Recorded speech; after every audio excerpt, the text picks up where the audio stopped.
OpenAI began rolling out ChatGPT 5.6 on July 9, saying global availability would expand over the following 24 hours. Judged purely as a problem-solving system, the release arguably lived up to the hype. For example, independent evaluator Artificial Analysis placed the flagship Sol model just 1 point behind Claude Fable 5 on its intelligence index at roughly 1/3 the cost per token.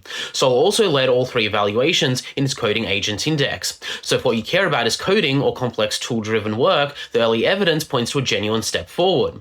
Unfortunately, like the rest of the ChatGPT5.6 series, its writing is frankly shithouse. Redditor Photographerpro said it writes short, robotic, choppy sentences and spaces them out rather than writing in coherent paragraphs. They also described its dialogue as way too meta/literal and more simply as sterile.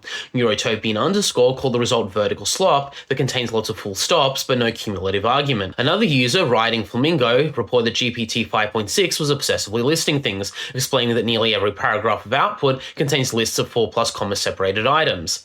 Meanwhile, in a benchmark analysis, Every's Katie Parrott found that an apparently coherent GPT 5.6 introduction had blurred the mechanism that made the story worth telling. She also reported that Every's head of growth, Tedesco, found that unguided Sol output was generic and repetitive.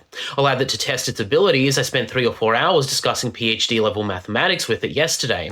It actually seemed to understand the maths to some extent and made several useful contributions. But when asked to turn that conversation into a publishable article, the result fell apart. The technical content was mostly okay, but the first 4 sentences of the introduction were a murky mix of unprofessionalism, conceptual haze, and outright error. The abstract was even worse, and the opening sentence began with a comma cascade, introduced another in the middle, and ended with a third, rendering the document largely unusable without a lot of manual human editing.